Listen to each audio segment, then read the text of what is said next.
Look, I've said this before, and I will likely be saying it again. Well, and probably until I am no longer in this video blog space, whether it be here or on Odyssey or some other platform that I happen to make my way into. The entertainment industry and their phalanx of sycophants will do anything to keep their gravy train running. They've been doing it for years. In fact, right now, we have what could charitably be called subpar content, masquerading, of course, as television, films, documentaries, and, comic books, and so many other places, including even Broadway. We can get to those another time, but they contain very little storytelling, no real character development, and really don't possess any artistic merit either. In fact, just content. The situation is so bad now that it's crept into other valuable entertainment revenue streams, and I'm talking specifically about sports, live sports, and gaming. This is having an effect on the audience, and that the industry and those that are tied to it are trying to ignore or obfuscate what's happening. They are so desperate right now that they are trying to unhitch ratings from ad rates. Let's talk about it. Ladies and gentlemen, hiss and foes, welcome to the Culture Casino!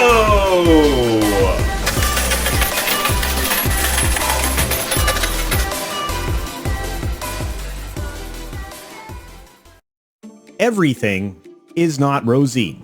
Despite what the folks in the trades would like to have you believe, the spin cycles are running at full speed, and some are even quite overclocked. If you're a computer person, you understand that reference.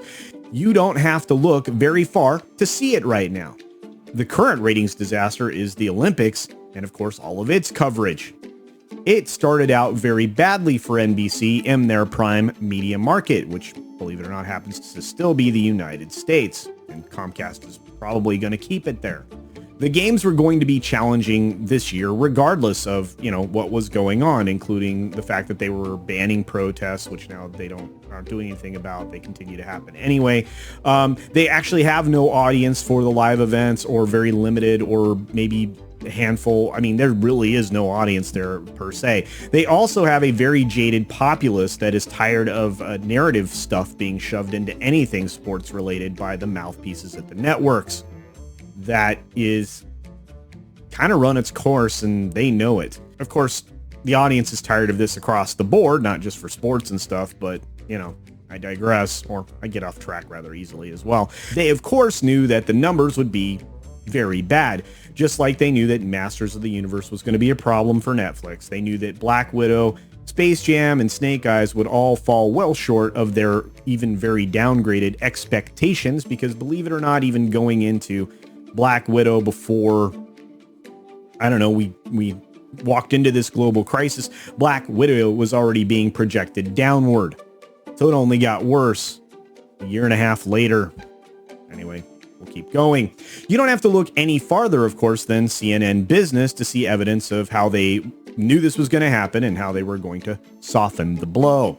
They trot out so-called media analysts from everywhere, including former network executives from competitors, to preemptively explain away the likely lowest rated Summer Olympics of all time. Thank you, CNN. CNN says that streaming will make up for this. Well, that's a fat chance indeed, because even the streaming giants like Netflix only make up about 7% of streaming out of the 24% of total folks that have abandoned linear or terrestrial viewership. So it's a small number of a smaller number, which means 75% of your audience is still terrestrial or linear viewers, whichever term you would prefer to use. CNN points towards media fractionalization as part of the problem, and they take it as rote that all linear television is down. Well, at least somebody's accepting the facts there.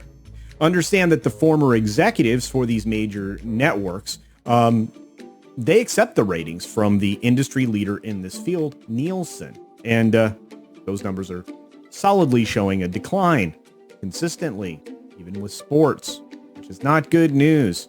This will be important to remember later in this video because, well, we have to do a callback to it. Trust me on this one. The reality of the decline in the interest in all of this is being hidden from most, at least the reality is being hidden. It's being done intentionally even, which is disturbing. Articles like this one headline specifically, are framed in a particular way to hide the bleeding and explain it away. Of course, this one's about the Olympics. We've got other stuff to talk about. We could talk about if we wanted to, but hey, let's focus on the Olympics for now. It's so funny, actually, that the mention of Peacock is being so featured here as having the best Saturday ever. Well, that's a no-brainer, guys. It's the biggest event since Peacock's inception, since it came to the marketplace. And there are literally, at times, there are no other ways to see some of these Olympic events. Despite the shilling efforts of all the trades, there is just no hiding the truth of it.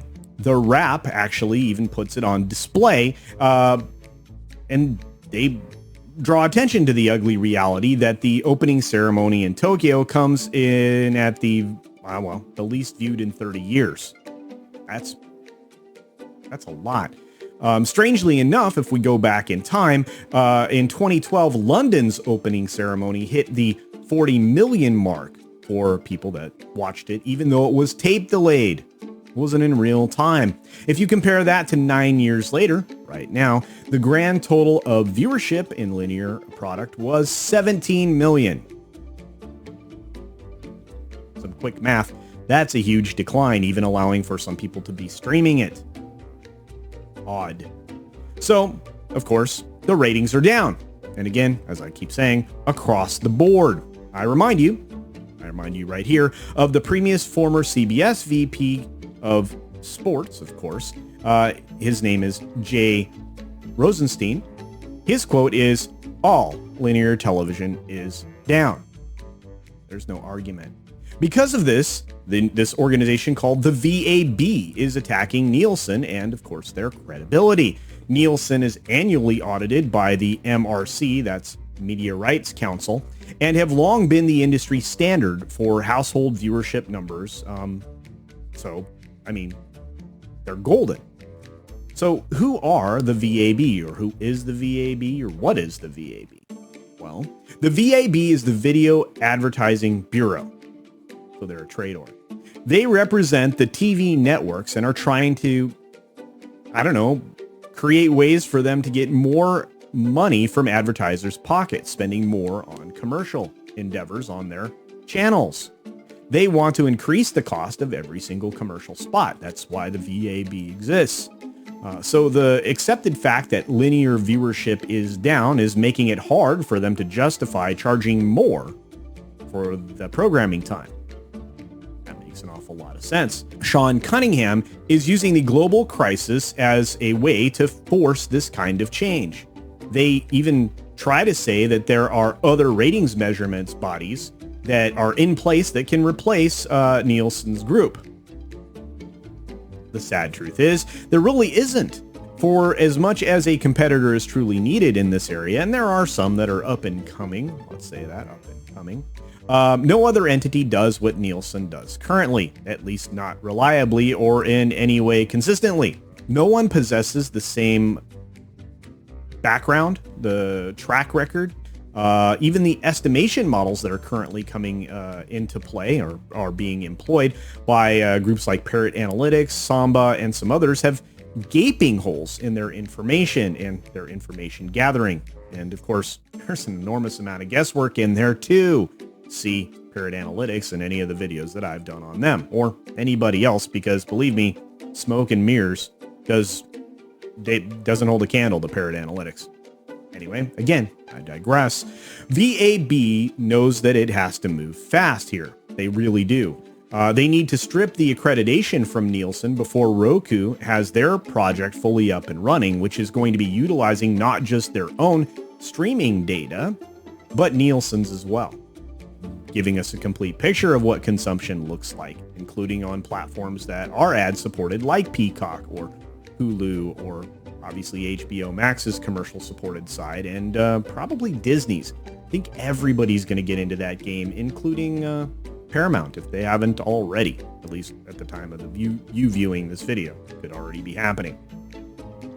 The combination of this Roku Nielsen thing is that they will be able to break down the demographics and the consumption in a way that nobody could possibly argue with, which means that a lot of the things that are being said by the VAB would go completely out the window. I mean, shared data like that is incredibly valuable. The ratings will be nearly impossible to challenge, so I wonder if that's their motivation, since they see that their golden goose advertising is going downhill. Now, the good news is that the just trust us phase or days could be coming to an end. The effects of the ability to measure in and out time on programs, series, films, documentaries, sports, etc.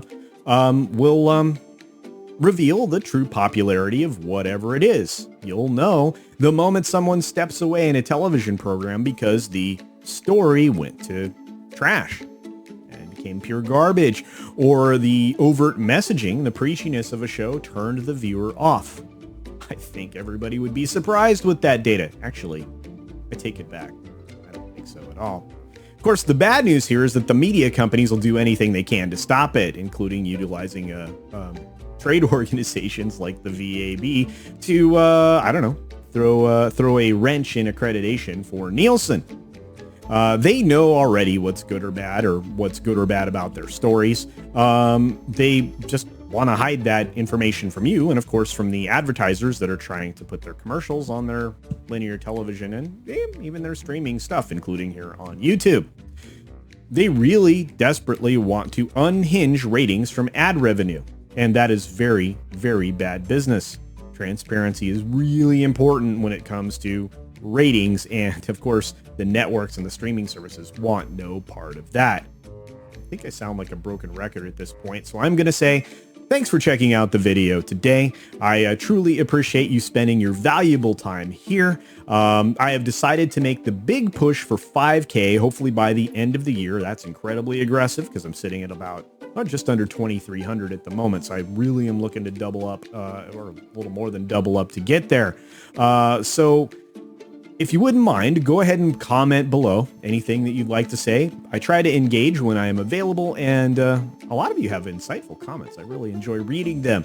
Also, like and share anything on my channel that you want to share with others. It really does help with engagement, and it obviously helps to drive the numbers. And I can't tell you how much I appreciate your support, each and every one of you. Subscribers, members, all of you, you're amazing. Be sure to support other independent creators, of course, because here on the platform, they are delivering you quality entertainment, news, information, editorials, you name it. It's out there. I mean, I've got people that I watch that do boxing videos and engineering explanations and all kinds of great things. And they need your support more than the mainstream media's little channel outlets, whatever. They don't need it. We do. So be sure to support independent creators. Beyond that, I'll end the video the same way I always do, which is to say, be sure to take care of yourself, take care of others, wash your hands, of course, because it's good hygiene. It truly is. And until next time, bye. Thanks for visiting today. Be sure you're subscribed and hit that for alerts. Yay! Of course, like and share all of the videos that you can, as it helps with the algorithm. Have a great day.